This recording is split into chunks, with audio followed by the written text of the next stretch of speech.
తాకట్లో ఉన్న మీ బంగారాన్ని విడిపించి ఆ రోజు ఆన్లైన్ ధరకే మేము కొంటాం. Sharma gold company. ముందుగా ప్రేక్షకులందరికీ శ్రీమాత్రే నమః, శ్రీ గురుభ్యో నమః. ఓం గణానాహం త్వా గణపతికం భవామహే కవిం కవీనాముపమష్టవష్టవం జ్యేష్ఠరాజం బ్రహ్మణాం బ్రహ్మణస్పద ఆనశ్రణవన్నోతిభిస్సీద సాదనం మహాగణాధిపతయే నమః.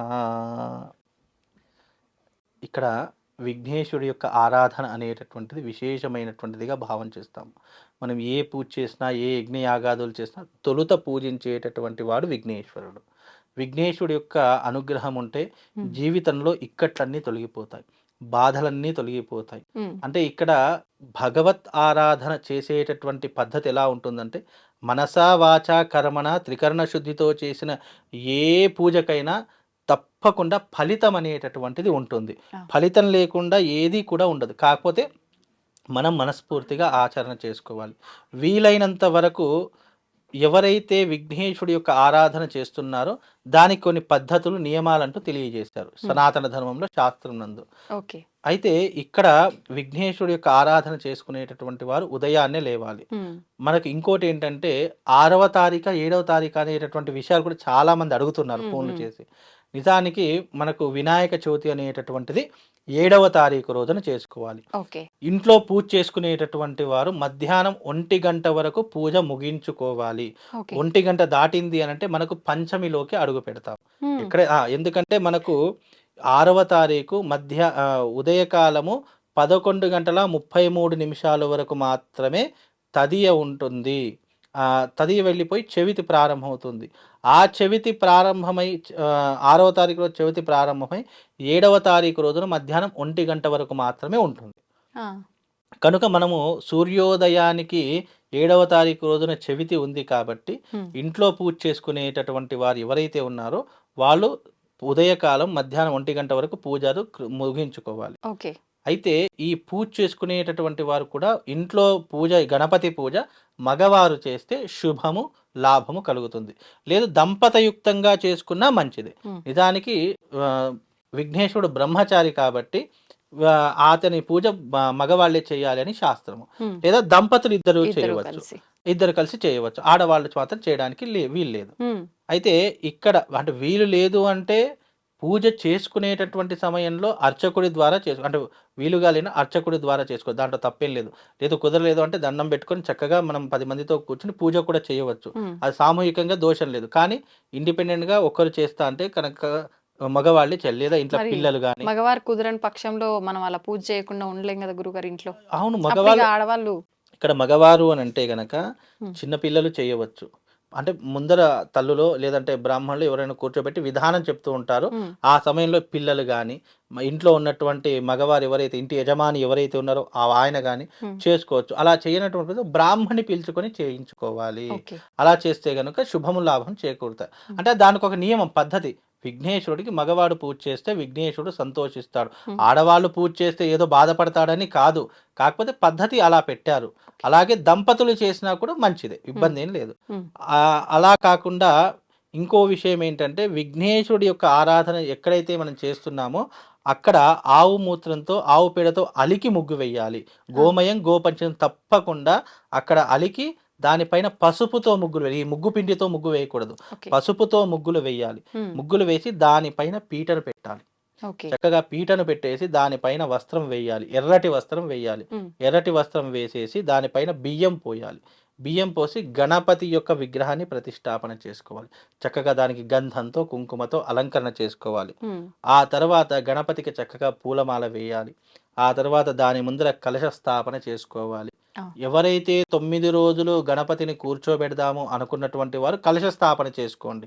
ఒక్కరోజు కూర్చోబెడదాం అనుకున్నటువంటి కలశం ఏం అవసరం లేదు. గణపతి యొక్క మూర్తిని దగ్గర ముందర పెట్టుకోండి.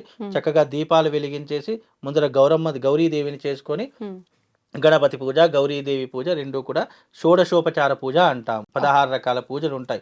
అర్ఘ్యము, పాద్యము, ఆ తర్వాత ఆచమనీయము, ఆ తర్వాత ధూపము, దీపము, నైవేద్యము, ఆ తర్వాత అంకురార్పణ, ధ్వజారోహణ, ఇవన్నీ కూడా ఉంటూ ఉంటాయి. అయితే స్వామివారిని చక్కగా అంటే మండపాల్లో ఇవన్నీ చేస్తారు. ఇక్కడ ఇంట్లో ఉన్నటువంటి స్వామివారికి చక్కగా షోడశోపచార పూజ చేయాలి. చేసిన తర్వాత స్వామివారికి ఇష్టమైనటువంటి శ్లోకం ఒకటి ఉంటుంది. ప్రణమ్య శిరసా దేవం గౌరీ పుత్ర వినాయకం భక్తావాస స్మరే నిత్యం ఆయుష్ కామార్థ సిద్ధయే అనేటటువంటి మంత్రాలు ఇలా స్వామివారికి సంబంధించి 12 నామాలు ఉంటాయి. ఆ నామాలన్నింటినీ కూడా ఏకదంతం మహాకాయం వక్రతుండం ఇవన్నీ కూడా చదువుకుంటూ ఉండాలి. అలా చదువుకొని స్వామివారికి చక్కగా పూజ చేస్తూ ఉండాలి. ఆ తర్వాత స్వామివారికి ఇష్టమైన ధూపము, దీపము, నైవేద్యము ఇవి తప్పనిసరిగా ఉండాలి. అలాగే స్వామివారికి నైవేద్యం పెట్టేటటువంటి సమయంలో చక్కగా దానికి ఏవైతే నైవేద్యాలు పెడుతున్నామో అక్కడ కూడా అలికి ముగ్గు వేయాలి. అంటే మండలం చేయాలి, దాన్ని మండలము అంటాం. అలా మండలం చేసేసి ముగ్గు వేసి ఆ పదను మీద ఆ నైవేద్యాలు అనేటివి పెట్టాలి. ఇంకోటి ఏంటంటే చాలా మట్టుకు భగవంతునికి ఏ నైవేద్యం సమర్పిస్తామో అది మడితో శుచిగా శుభ్రతగా చేస్తే గనక మంచి సత్ఫలితాలు పొందుతారు. ఎందుకంటే అంటూ ముట్టుతో చేసినటువంటి నైవేద్యం కొన్ని ఇబ్బంది రకంగా ఉంటుంది. భగవంతుడికి అలాంటివి పెట్టకూడదు. కనుక మడితో శుచిగా శుభ్రతగా చేసి ఆ ప్రసాదాన్ని అక్కడ పెట్ట చాలా మంది ఈ మధ్య కాలంలో బయట ఎక్కడి నుంచో స్వీట్ షాప్లో నుంచో ఎక్కడెక్కడి నుంచో కొనుక్కొని పెడుతున్నారు.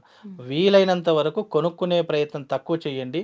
ఇంట్లో మన చేత్తో మనకి ఏదొస్తే అది మనం స్వామివారికి అయ్యో లడ్డు ఇష్టం కదా అని చెప్పేసి చక్కగా బూందీ లడ్డూలు తీసుకుపోయి మోతీచూర్ లడ్డూలు తీసుకుపోయి సమర్పించడం కాదు. ఇక్కడ మనం చేత్తో చేసినటువంటి నైవేద్యము అప్పటికప్పుడే వండినటువంటి నైవేద్యం భగవంతునికి ఇష్టం కాబట్టి ఎప్పుడో చేసిన స్వీట్లో ఎప్పుడో చేసినటువంటి ఆ మంచి మంచి ఆ లడ్డూలు తీసుకొచ్చారు కదా, మంచి మంచి తీపి పదార్థాలు అవన్నీ స్వామివారికి ఇష్టం ఉండదు. మనం చేత్తో చేసినటువంటి మనం చేత్తో కాస్త చక్కెర బెల్లం పెట్టినా స్వామివారు సంతోషిస్తాడట.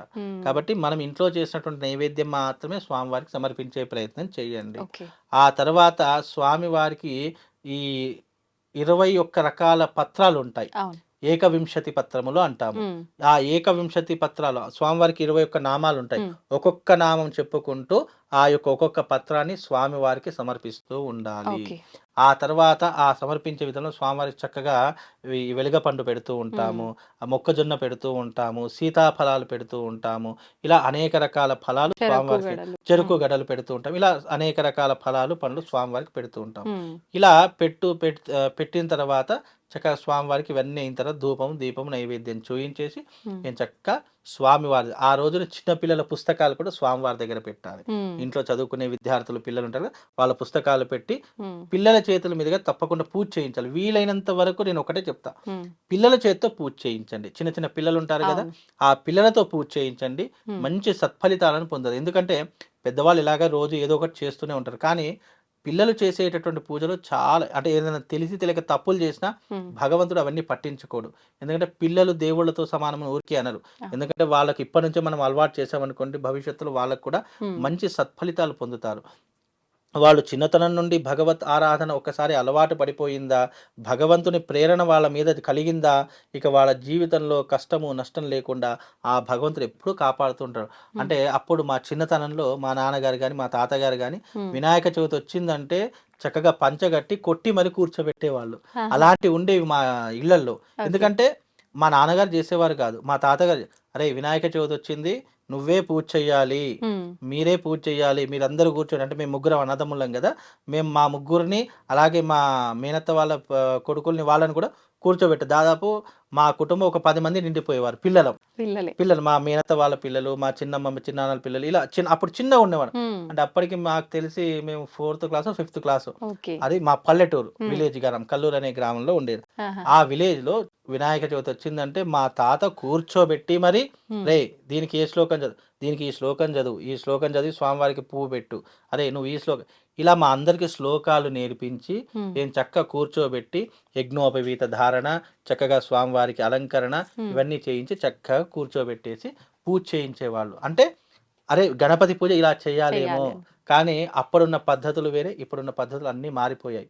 కాబట్టి గణపతికి ఈ రకంగా పూజ చేయండి, చిన్నపిల్లల ద్వారా పూజ చేయించండి, ఈ పద్ధతితో పూజ చేయండి, చక్కగా ఈ శ్లోకాలు చదువుకోండి.